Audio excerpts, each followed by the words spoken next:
welcome to More Orthodoxy. This is a channel dedicated to Catholics, Orthodox and Protestants alike. Today I'm joined by Joseph Pearce. Joseph is Director of Book Publishing at the Augustine Institute. He's editor of the St. Austin Review and series editor of the Ignatius Critical Editions. He's also the editor of print and the online journal Faith and Culture, senior instructor with Homeschool Connections, and senior contributor at the Imaginative Conservative. Moreover, he's authored many books, which some of which we'll discuss today. Just to start off then, Joseph, can you tell us a bit about your background and some of the key events and movements in your life that have helped form the person that you are now? Well, yeah, so I'm a convert to the faith. I was received into the Catholic Church on St. Joseph's Day in 1989 when I was 28 years old. Prior to that, I was a bad boy. I was raised in the East End of London, and at the age of 15, got myself very heavily involved in the politics of hate, joining a white supremacist organization that some people over there, if they're old enough, will know, called the National Front. I joined that when I was 15 in 1976 and was involved for 11 years, extricating myself, actually probably in 87 to 12 years. No, that's 11 years. I can't do math. That's why I do literature. And so during that time, I was sentenced to prison twice for publishing material likely to incite racial hatred from my editing of a magazine called Bulldog. And I was also, as you got from my mom, was very heavily involved in the Troubles over there. So I first went to the North, or Northern Ireland, or Ulster, depending upon what terminology we want to use here, in October 1978. And I was very fanatical, militant loyalist, and I was actually involved in the loyalist riots in the waterside of Derry or Londonderry. I'm bilingual, I can do either. In October 1978, and that was my first visit. And then between 1978 and 1985, probably the last time I was there. So for 7 years, I was very heavily involved in the Troubles in Northern Ireland on the loyalist side. I was a member of the Orange Order, so I was very anti-Catholic. So I've come a long way from being an Orange man to being a Catholic author. But God moves in mysterious ways. Excellent. Thanks for that, Joseph.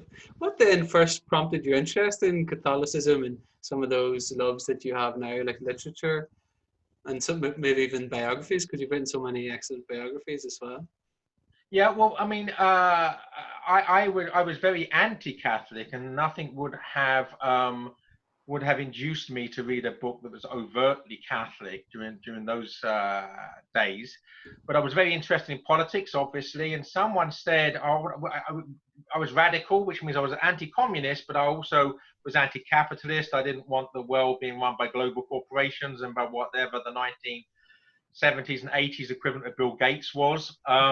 So, you know, I was looking for alternatives, and someone said, well, you should check out the political and economic ideas of GK Chesterton and Hilaire Belloc. So I was obviously interested in politics. So I bought some books by Chesterton, just the ones on distributism, and again by Belloc, just the ones on distributism, and found myself, first of all, completely won over to the distributist understanding of economics and politics. So I would start calling myself a distributist. And this, of course, began my love affair with the writings of Chesterton and Belloc.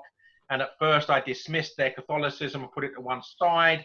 But in the end, of course, I began to realize that it was actually their Catholicism actually infused and informed their political and economic understanding of things. So, you know, if I were to go deeper enough, moving from politics into philosophy, I would find myself actually moving into theology. And that's basically what happens. So it's largely, I always say, under grace. It was Chesterton was the biggest influence on my conversion. Here he is over my shoulder there, keeping an eye on me. So I'm very grateful to Chesterton. And that brings me to the second part of your question. My first book as a Catholic was my biography of Chesterton. And the reason I wrote that was because I was not happy with or satisfied with any of the existing biographies of Chesterton. Chesterton's autobiography is delightful, but it's not really, it doesn't have many facts about his life. It's him just musing upon things, as Chesterton does. Maisie Ward's biography was good, but I just thought that overall, and some of the more recent ones just weren't as good for various reasons, I just thought no one has really encapsulated the fullness of this man in his entirety and his integrity. And I thought, well, rather than complain about it, have a go at doing that yourself. Now, of course, nobody can encapsulate the entirety of a man's life, but I do think that my biography of Chesterton, Wisdom and Innocence, it does actually present a picture of the man which is pretty much objectively, I see, put it this way, more objectively accurate than the other biographies out there. Excellent. So then, in your kind of more personal life, as it were, or maybe closer to you, was there anybody else that you thought was particularly inspirational or influential? Any family members or anything like that? Well, I mean, my family were only nominally Christian. I mean, the typical C of E, right? So, you know, basically, unless you're a barbarian, if you're basically, you know, only the real low life do not have their children christened and do not get married in church. At least that was the case when my parents got married and when I was born in the 1960s. So, you know, so I was baptized as an Anglican into the Anglican church, and my parents got married in an Anglican church, but we never went to church on Sundays. We never had any prayer life whatsoever. And the only time really that Christianity came into our home at all was at Christmas. I mean, yeah, we like to watch maybe on a televised carol concert, carol service. At Christmas seemed appropriate, but that was it. And my father was anti-Catholic, largely because he grew up in the East End of London fighting Irishmen, actually, Mark. You know, because that was the time when he was a young man in the 40s and 50s after World War II, where, you know, the Irish economy was not doing well, and many Irish were coming to England for work. And my dad frequented pubs, as do I when I get the chance. You know, after a few drinks, the Irish would start singing rebel songs, and he'd take umbrage, and before you knew it, they were fighting each other. So, you know, so I grew up in that sort of anti-Catholic, anti-Irish culture, if you like, and so I took all that on board. So that's one of the reasons that I got very heavily involved. You know, obviously the IRA were planting bombs, and that made me angry. I was angry already. It didn't take much to get me angrier. So that's how I got involved in the militant loyalism at the time. I think I may have rambled off topic here somewhere along the line. I can't remember what your question was, so I better shut up. Yeah, no, that's perfect. Thanks for that. So I guess maybe Chesterton and those guys had a more profound influence than. Well, if you're talking about what Catholic influences started leading me in the right direction, then Chesterton and Belloc certainly first and foremost. But I've written about St. John Paul II because, you know, I remember protesting against JP2's visit to England. You know, with the Orange men, we got rid of the Pope, you know, 400 years ago. We don't want him back now. Thank you very much. But although that was my position, I really admired what John Paul II was doing in Poland with his standing up courageously to communism, to the Soviet Union, and to his role really in igniting the solidarity movement in Poland. And so I found myself admiring the Pope, whether I wanted to or not, because of the sort of man he was and what he was doing. So that was certainly another influence in the right direction. And then you mentioned this as Orthodox in a broader sense, in other words, Orthodox and Protestant and Catholic altogether. Another influence in the right direction was my discovery of Alexander Solzhenitsyn.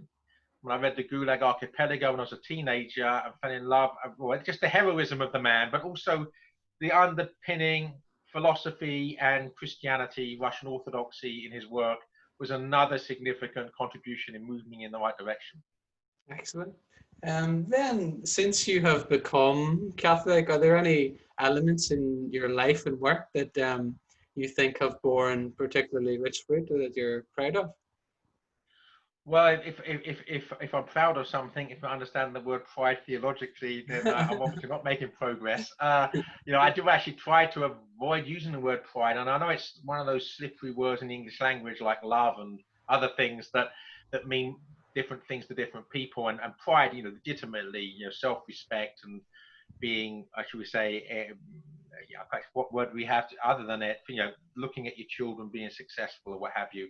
Mm-hmm. So I suppose pride in others is not exactly the same thing as the theological sin of pride. But I don't, my general view about my own work is I think that I did so many bad and angry and destructive things when I was a young man, up to when I was in my mid-20s, that I see a large part of my life since my conversion being making amends for that. So trying to do as much good as I can by my work of evangelization, cultural apologetics, evangelizing through the power of beauty, to bring souls to Christ, to make some sort of amends for the people I may have hurt, well, people I did hurt, certainly emotionally, perhaps physically. I mean, I was trying to incite racial hatred, and insofar as I was successful, I'm sure that there were people that suffered in consequence. I don't carry a big burden of that because I do believe in the power of confession, and I do have a penitential spirit, and I believe the sins have been forgiven. So I have hang-ups about it, but I am aware that having done, at the end of our lives, if the world's not a better place because we lived, if it's a worse place because we've lived, then when we come to meet the final judgment, we're not in a good position. So, if I started off with a huge debt because of the damage I'd done, and if you like, I'm trying to work that off before I die, God willing. Yeah, absolutely. So then, with your autobiography, as someone involved with the racist and loyalist campaigns at that time, people like us obviously wouldn't have been having a conversation. So you've got me as an Irish Catholic with a nationalist upbringing, and my fiance from Zimbabwe too. So I think it's important that we sort of recognize the centrality of Christ in changing your life, because I think part of the myth today is about all religions to blame for all the world's problems, the root of all evil, like Christopher Hitchens and people like that. But I think it's definitely worth mentioning this particular point. Can you speak maybe to the distinct Christian character of your journey? So you've mentioned Chesterton and stuff, and why true peace is so central to Christian concerns distinctly. Well, the first thing I would say is that I want to offer a riposte to any nonsense that somehow religion is responsible for the ills and woes in the world. First, about the troubles in Northern Ireland. It was a tribal thing, not a religious thing. I was not religious. I was not. But I was part of the Protestant tribe, and there was a joke which you probably heard because you're from Ireland and from the north. But there's a joke that I always tell when I'm giving talks in the United States to get people to try to understand the troubles in Northern Ireland, and that's that there's someone's moving, an American, should we say, just for the sake of it, is in Belfast at the height of the troubles in the 1970s, and he finds himself in a bad part of town. And this group of rather ominous young men emerge from the shadows, and they say to him, "Are you a Protestant or a Catholic?" And he thinks, well, this is a dangerous question. It's like tossing a coin for your life. If I give the wrong answer, I'm dead. So he says, I'm an atheist. And the idea is he's feeling rather smug. What a great answer that was. And it certainly seemed to work because these thugs are looking very, very confused. They're sort of scratching their heads, but then the leader of them says, "But are you a Protestant atheist or a Catholic atheist?" Because the point is, it's nothing to do with religion. It's what tribe you're a member of. So I was not a believing Christian when I was involved. So that's the first thing. And the second thing I want to say, if you look at the record of the absence of religion, in other words, well, in fact, the whole of history, but more specifically, the last 200 years, secularism is responsible for the French Revolution and the Great Terror, for communism, for the tens of millions of people killed by communism, for Nazism and the millions killed by Nazism. The actual track record of secularism and the absence of religion is horrific. And they have no right ever to point the finger of accusation at Christianity or religion in general for the woes and ills of the world, because they are responsible for far more horror, far more tyranny, and far more death than anyone else. The track record in the last 200 years since secularism has held sway, the two bloodiest and deadliest wars in human history, again, a consequence of secularism, not religion. Secular ideologies and the possibility of blowing us all to pieces in the Cold War. Hmm. right? It's all secular ideologies, nothing to do with religion. So those people should respectfully be quiet.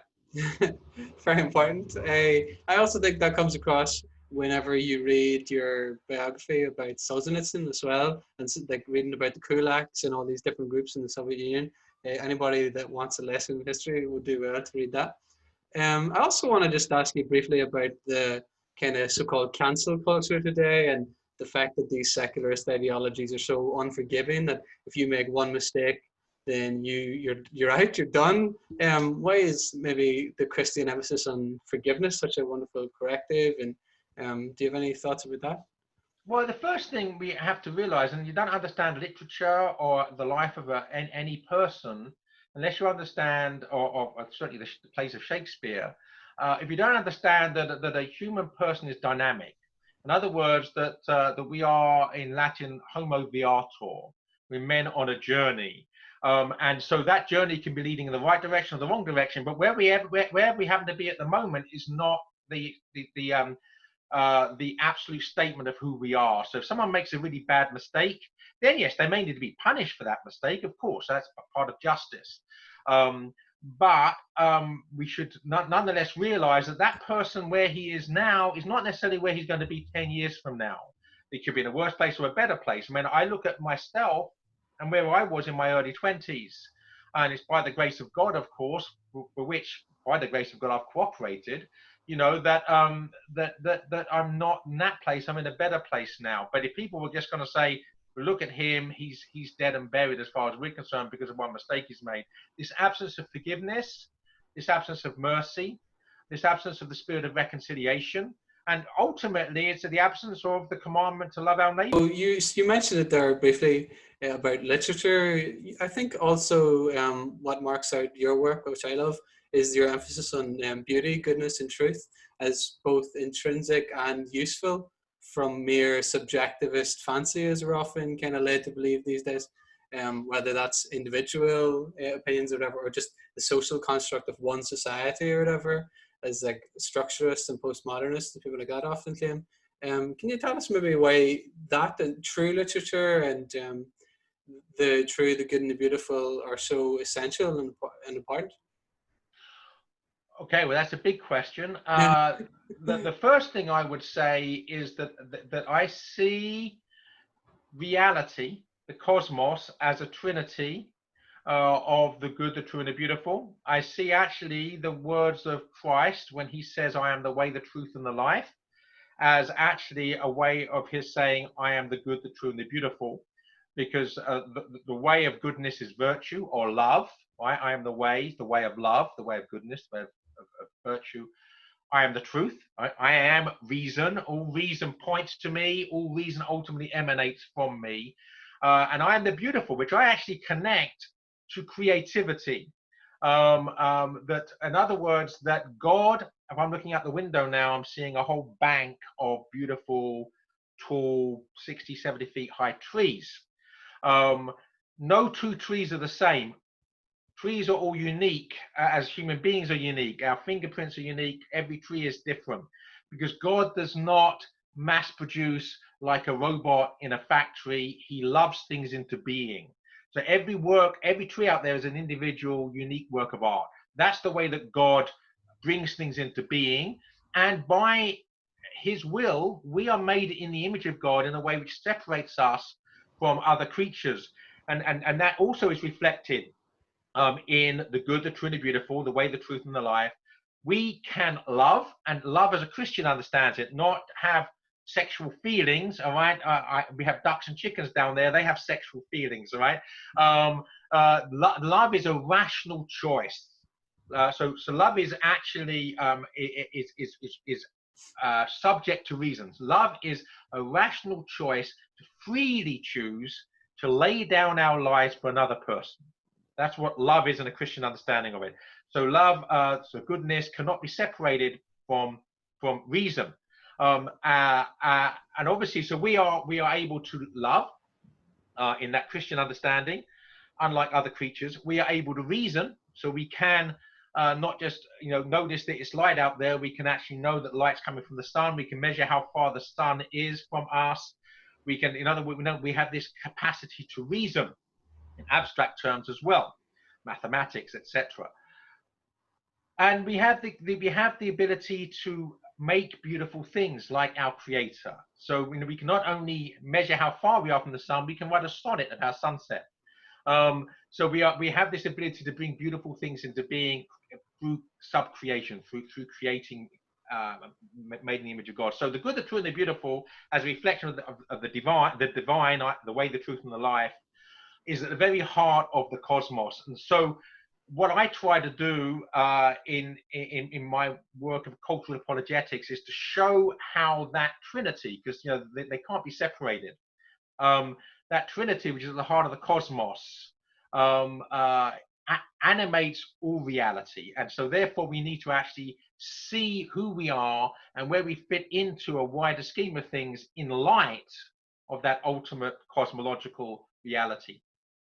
Excellent. I think that's why I also appreciate people like yourself putting such a strong emphasis on classical education, because it's really made central to the curriculum again, and anybody who doesn't know about it definitely has to check it out.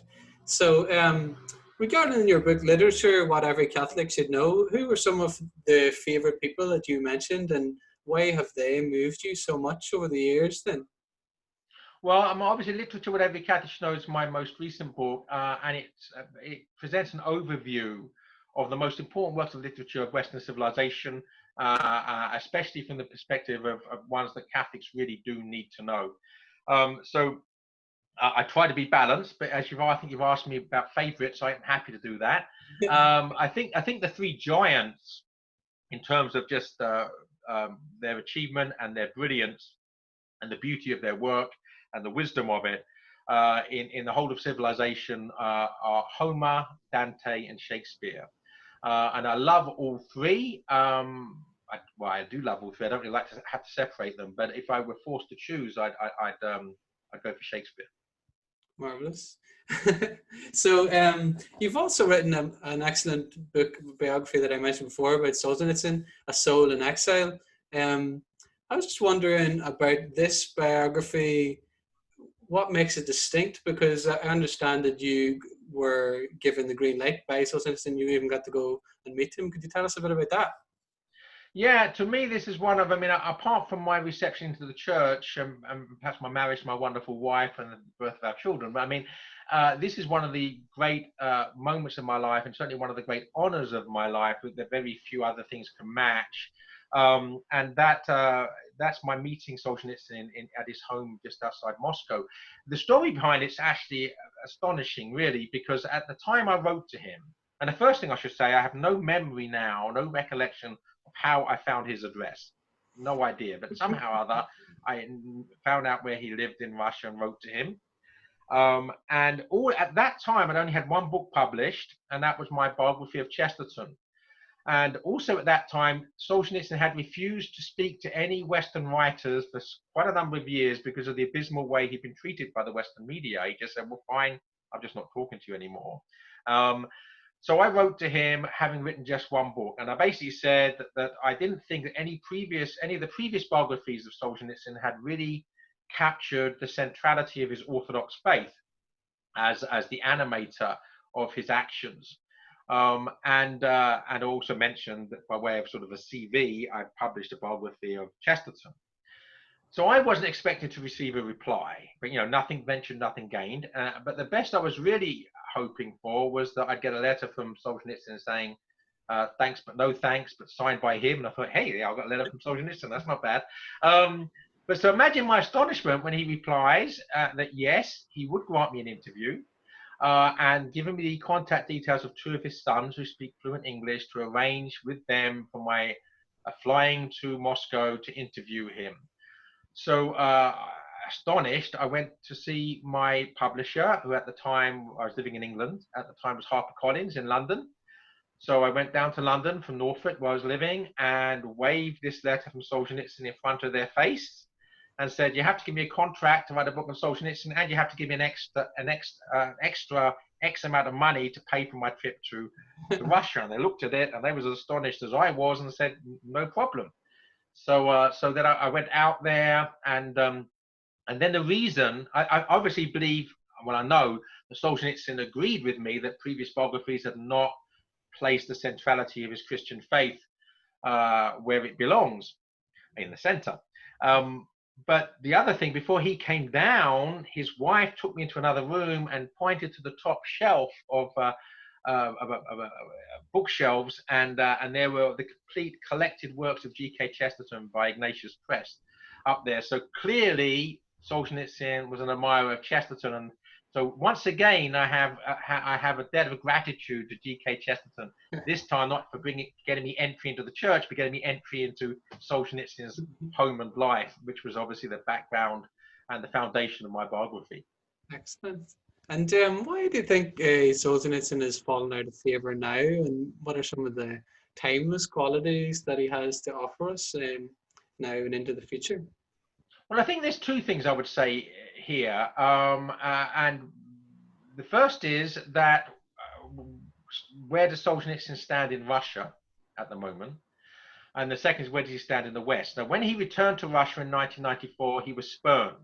Now, Russia had just shaken off the Soviet yoke, but it was basically just in the midst of a debauched late-night party that went on for several years, during which all the dregs of Western civilization, if you call it that, or Western culture, seeped into Russian life, and the mafia basically asset stripped the whole country in alliance with former communists.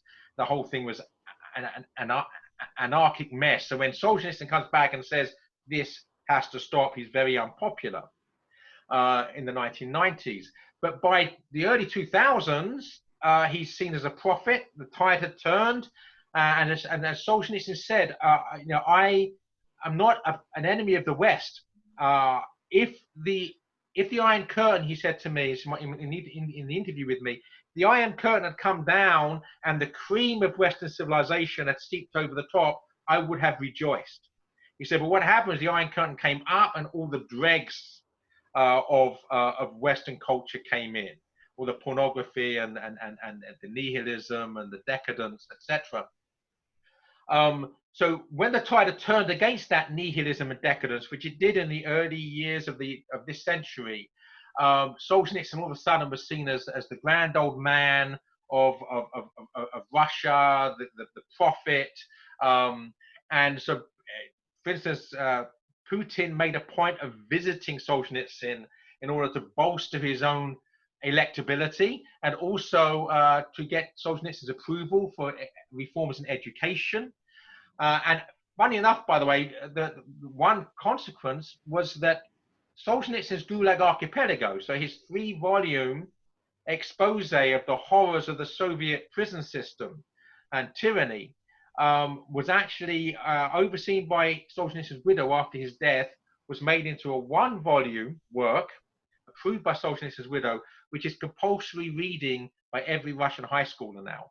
So Solzhenitsyn in his homeland is very much a recently, a few years ago, there was a film dramatization, a 3-part film dramatization of Solzhenitsyn's book, The First Circle, and it's put out by one of the 2 major TV networks. And to counter that, the other TV network, at the same time as the first of these was being aired on the other channel, simultaneously put Terminator 2 by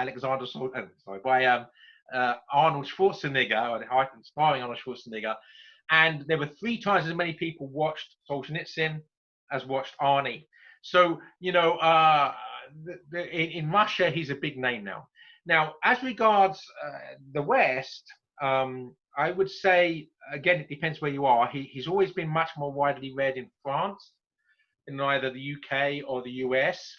But I have noticed that largely due to Jordan Peterson and the popularity of Jordan Peterson, who's a great admirer of Solzhenitsyn and mentions him often, that Solzhenitsyn's in the ascendant again, also in the English-speaking world. And I noticed that specifically because as a biography of Solzhenitsyn, I'm getting far more emails from people now about him than I did, say, 5 years ago. Excellent. I'm glad to hear it. So you've also written about Tolkien, Man and Myth, another wonderful Christian author and personality. What makes him and his work so important then? Well, the first thing is that the Lord of the Rings is the third biggest selling work of literature of all time, only behind Don Quixote by Miguel Cervantes and Tale of Two Cities by Charles Dickens. But as I point out, that most people that have read or bought and read Don Quixote or Tale of Two Cities did so because they had to buy the book as a school textbook, right? If you took those sales away, because no, Lord of the Rings is hardly ever taught, ever. So very few people have bought the Lord of the Rings because they were forced to, because it was a set text at school or college. So they bought it because they wanted to. And if you take that into account, it's the most popular work of literature ever written. And also, it was only written sort of 70 years ago, unlike these other works that obviously have been around much longer and had longer to sell. So he's written this hugely successful, hugely popular work across the whole world. And by the way, many of the polls that showed that Tolkien, my book, Tolkien, Man and Myth, was published in 1997, I believe, or 1998, which was 3 or 4 years before the first Peter Jackson movie.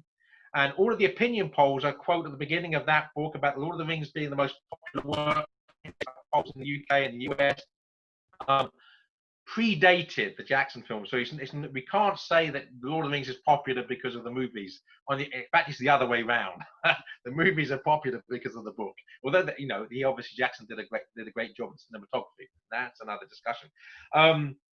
So we have this work that's hugely popular, hugely influential. It's really started a new genre. But it's also, as Tolkien said, and I'm quoting him now word for word, he said, "The Lord of the Rings is, of course, a fundamentally religious and Catholic work." So this work, which is hugely popular with everybody, regardless of their religious persuasion, is profoundly Catholic at its core, and it's in the philosophy of life, which infuses the story. So it shows that all of these people are attracted actually to Catholicism and the Catholic way of seeing reality, even if they don't know it. Excellent. I think that comes across, and you argue the point really well as well in Bilbo's journey and Frodo's journey. They're quite short for people to get into, and you can listen to them on Audible and so on. So definitely recommend that. You've also written about C.S. Lewis. What makes, or could you tell us a bit of the background between his friendship with Tolkien? Some lessons, maybe good or bad, that might bring for us, and then we can talk about maybe the role of myth and things like that. Well, first of all, that C.S. Lewis, as a convert to Christianity, owes a debt of gratitude to various people, but no doubt two of the giants that, if you say lit the path to conversion for him, were first of all GK Chesterton. That Lewis read Chesterton for the first time when he was serving in the British Army during World War One. I fell in love with him, even though at the time Lewis was anti-Christian and an atheist. But couldn't help liking Chesterton. Great parallel with me here, because when I started loving Chesterton long before I actually believed in Christianity. And then he read Chesterton's book The Everlasting Man in 1925 or 1926 when it was first published, and Lewis said that he saw the Christian outline of history laid out before him for the first time in a way that made sense, and that was a major milestone in his conversion. So, and then on September 19th, 1931, there was the famous long night talk, as Lewis called it, between Tolkien, Lewis, and their friend, come to me. That's going to annoy me now until I get it. But the three of them anyway, and they were discussing mythology. Lewis loved mythology just as something to be enjoyed recreationally. But he said, but myths are lies and therefore worthless, even though breathed through silver. So in other words, that myths are just beautiful lies, and we enjoy them because of their beauty, but they don't actually convey truth, and therefore ultimately, in the wider scheme of things, they are worthless.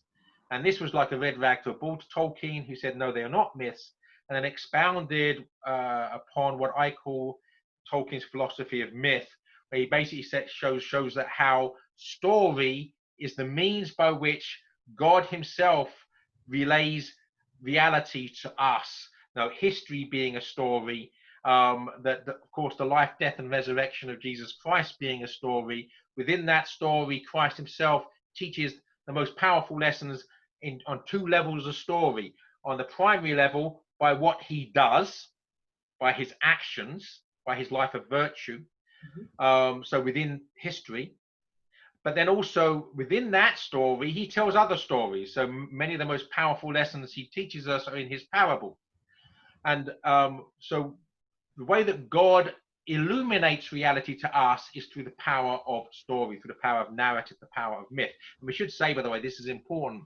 Whenever Tolkien and Lewis use the word myth, they mean it in the older Greek sense of story, not in the modern sense of lie. Okay, that's so that's very important. When we're talking about myth in the context of Tolkien and Lewis, you have to put that word lie out of your mind, because that's not what we're talking about. Excellent. So I think this is also revealed in the books, the hidden meaning of The Hobbit and Frodo's journey and Bilbo's journey. And again, as you talked about before, about the Homo Viator, you also talk about the magical in that.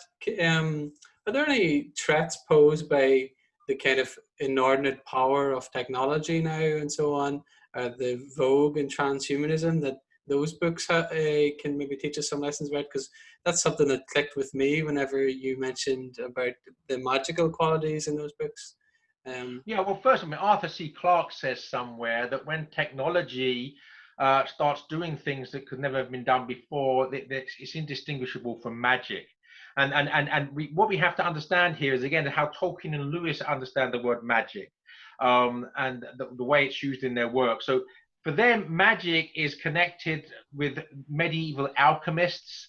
So the quest for the elixir of life, in other words, how can we experiment using chemicals, in other words, physical sciences, in the Middle Ages, to become this elixir of life, something to allow us to live forever. And then the other obsession was the philosopher's stone. Now, is there some way by using science and chemistry that we can turn base metal into gold, and therefore, of course, become enormously rich and therefore powerful?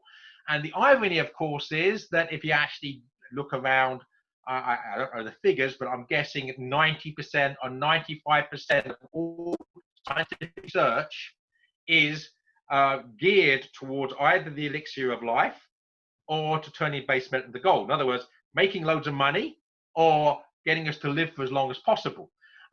So there is no real distinction between that medieval alchemy and modern technology. And certainly the way that Tolkien and Lewis use it, they use it in that sense, and they show how destructive the pursuit of magic or the worship of technology is to the person practicing it, first of all, but the impact it has on the wider culture also.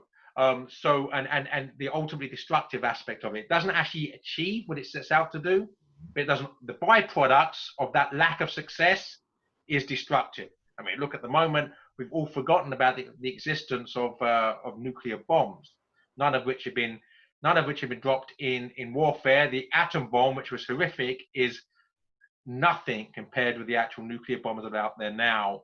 And they're all out there still in this world, in the world that's going more and more mad, getting further and further away from virtue. So where magic or technology has led us is not, as the transhumanists and other, I would say, rather naive optimists think, to a golden age in the future. We're actually stepping forward into the dark. Excellent, thank you for that, Joseph. So I guess that's part of the reason why it's important to go back to our roots and back to people like Shakespeare. So you said Shakespeare was your own personal favorite. What makes someone like him not only one of the greatest kind of literary figures, but one of the greatest figures in history? And also, what makes him so controversial and elusive as well, which people might not know about? Well, I mean, there's a parallel actually in many ways for between someone writing in Elizabethan and Jacobean England as someone writing under the Soviet tyranny in the 20th century, because it was illegal in Shakespeare's time to talk about contemporary religion and politics on the stage. So basically, you weren't allowed to discuss these things. Mm-hmm. So Shakespeare circumvents those tyrannical laws, but first of all, by setting most of his plays either in the past, and in Shakespeare's time, you only have to go back half a century, a little more than half a century, and you're in the Catholic world. So all of his history plays are set in a Catholic world. So you can, of course, you can talk about you can have monks and nuns in England if you're writing about Richard III, right? I mean, not a problem. And then the other thing he does, of course, is set a lot of his plays in countries like Italy, which are Catholic countries, so of course. So that allows him to work in a Catholic milieu. But what he's not allowed to do, of course, is to speak overtly in a positive sense about Catholicism. So this is a large part of the elusiveness is the fact that if you're living under a tyranny, you don't leave a paper trail. Right, so there's not going to be, any overt writing by Shakespeare or indeed any other Catholic at the time, because it's, Alexander Solzhenitsyn received 7 years of hard labor for writing a private correspondence to a friend in which he made a mild criticism of Joseph Stalin. And exactly the same thing was happening in England, basically with the spy network. It was punishable by death to be a priest. It was punishable by death to harbor a priest. So people were not going to be incriminating themselves by leaving a paper trail behind them. Of course, this makes things difficult for the historian of necessity. And so for those that have no sense of history, this becomes elusive. And they make of Shakespeare a tabula rasa. In other words, it's a blank slate upon which they just post their own prejudice, right? Because they say we don't know anything about Shakespeare. So one of the reasons for my first book on Shakespeare, The Quest for Shakespeare, The Bard of Avon and the Church of Rome, was to supply the biographical and documentary evidence for the fact that Shakespeare was a believing Catholic at a time when Catholicism was illegal, and to practice the faith was punishable in theory by death. Excellent. I think it clarifies too a lot of the new postmodernist prejudices that we kind of read their ideology into people like Shakespeare as well. So it's double virtue, I guess. You've also written a biography of Chesterton, who we've mentioned a lot. Why do you think or do you think he might be recognized as saint? And is that something you'd like to see? And what makes his model of holiness unique? What do you say? Well, that's a very good question. I think that the reasons why the bishops, or the Bishop of Northampton, declined to move forward with the cause was quite frankly cowardice. I think he knew that there would be controversy associated particularly to Chesterton's alleged anti-Semitism. And there's no doubt at all that Chesterton wrote some things that were offensive about the Jews, right? But there's two things we need to say about that. In a broader sense, Winston Churchill and lots of other people were also doing the same thing. Prior to the madness of the Nazi radical anti-Semitism and the Holocaust and what have you, which followed, prior to that, talking about these things was just part of what everybody did, all right? So Chesterton is not sort of a Nazi, he's just like everybody else. But the other thing, and this plays back to the dynamism of the human person, most of his anger that was expressed in what we might call anti-Semitic terms was in the wake of his brother's court case with the Isaacs, who were Jewish politicians, capitalists.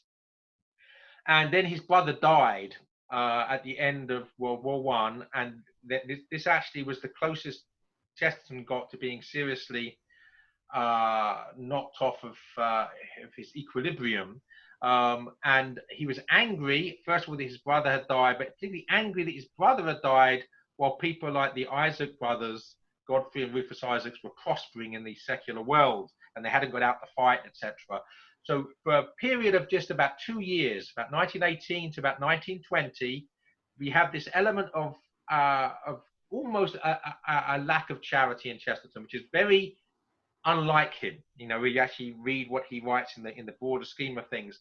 But this was all before his reception to the church. So where is this a problem? I mean, we just need courage to say, look, so that was before he was received into the church. St. Augustine of Hippo has all sorts of things about him prior to his conversion. Right? Many saints have bad pasts and they're converts. You don't judge that whether someone should be canonized by what they did before they converted. You judge it by their life as a Catholic. And more importantly, how they ended their life as a Catholic and what their impact was in a positive sense on the mystical body of Christ on other Catholics. It's an excellent case. Thank you, Joseph. So you have also written, as we said, about C.S. Lewis. Why do you think Lewis has this inordinate appeal to Christians and non-Christians alike as a fiction and a non-fiction writer? And he's seen oftentimes as a children's writer or whatever. What are some of the grown-up themes that mark Narnia, for example, and make it so profound? Well, the first thing I would say that I think in the broader sense, particularly with respect to Lewis, well, all of Lewis's work, but perhaps and especially his non-fictional works, his works of apologetics, what Lewis did, and largely because of the influence of people such as Chesterton, he presented to the Protestants the indissoluble union, the marriage of fides et ratio, the marriage of faith and reason. And basically the idea that if you have irrational faith, you end up with what Ronald Knox called, he said that mysticism ends in mist and ends in schism, right? You have this numinous nonsense if you have an irrational faith. But then if you have a faithless rationalism, you end up with the nonsense of postmodernism and nihilism, deconstructionism.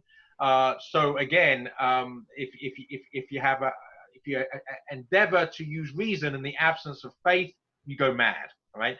So there's this fusion of faith and reason which the Catholic Church has in its philosophy, from St. Augustine, St. Thomas Aquinas, and then works of people such as Chesterton, that Lewis brought this understanding of philosophy, Christian philosophy, to particularly sola scriptura Protestants, right? And they were in danger of losing their way in the modern world because they didn't have the rational ammunition to defend the faith against attacks upon it.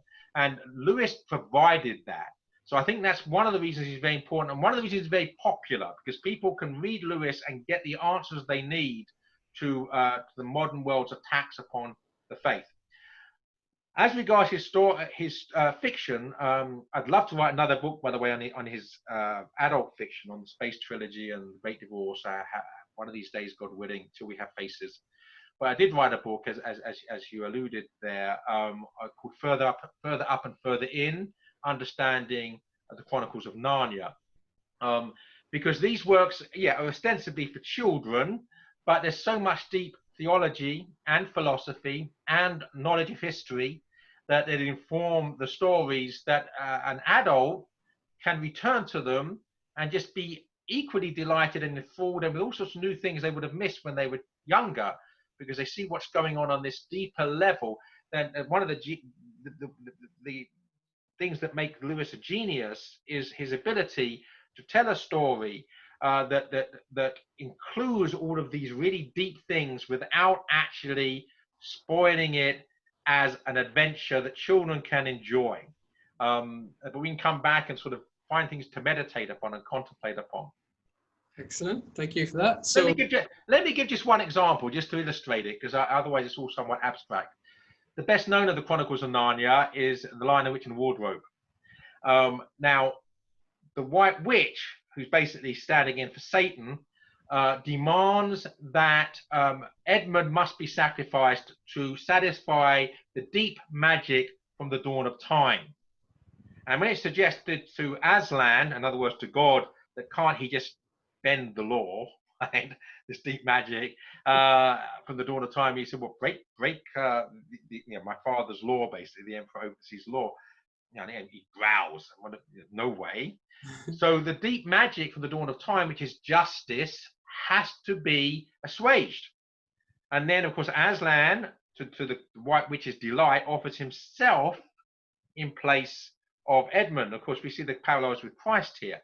But the reason for the resurrection is that the White Witch, Satan, does not know the deeper magic from before the dawn of time. In other words, not the magic that exists in time, but the magic that exists solely in the eternity, the eternal nature of God himself. And what is that deeper magic? That deeper magic that exists between Father, Son, and the Holy Ghost in the Trinity is the deeper magic of love. And the White Witch does not know that deeper, perfect magic. And that's why she's hoodwinked by her own pride, and the resurrection happens because love doesn't triumph over justice, but love precedes justice, satisfies it in a way which is transcendent, merciful. Beautiful. Thank you, Joseph. So just to close up then, is there anything that you're working on now or that you feel a passion to get involved with in the future? Well, I have lots of things I'm passionate about, and may that last until the day I die. I feel very blessed to be doing what I'm doing, yeah, God is. If when I remember praying when I finished writing my book, my biography of Chesterton, that if this book would be published, I would feel that I'd at least done something worthwhile, and I would be happy and content. Were I in those days to be given a magic pen and a blank page, and said, you write exactly how you want the rest of your life to pan out, using my imagination could not have provided something more beautiful and resplendent than what God has actually given me in the 20 years since then. So I feel very blessed. As regards what I'm working on, I'm actually working at the moment. I just finished out the final week or so of research, and I'll start writing a book to which I've given the provisional title of Faith of Our Fathers, A History of True England, which will actually basically look at Catholic England from the time of the Romans right through to the 20th century. Excellent. So hopefully we can read that, and your other works I'll link in the description on YouTube, and link your website and stuff like that. Thank you very much for your time, Joseph. I greatly appreciate it, and God bless you. My pleasure, Mark. God bless you.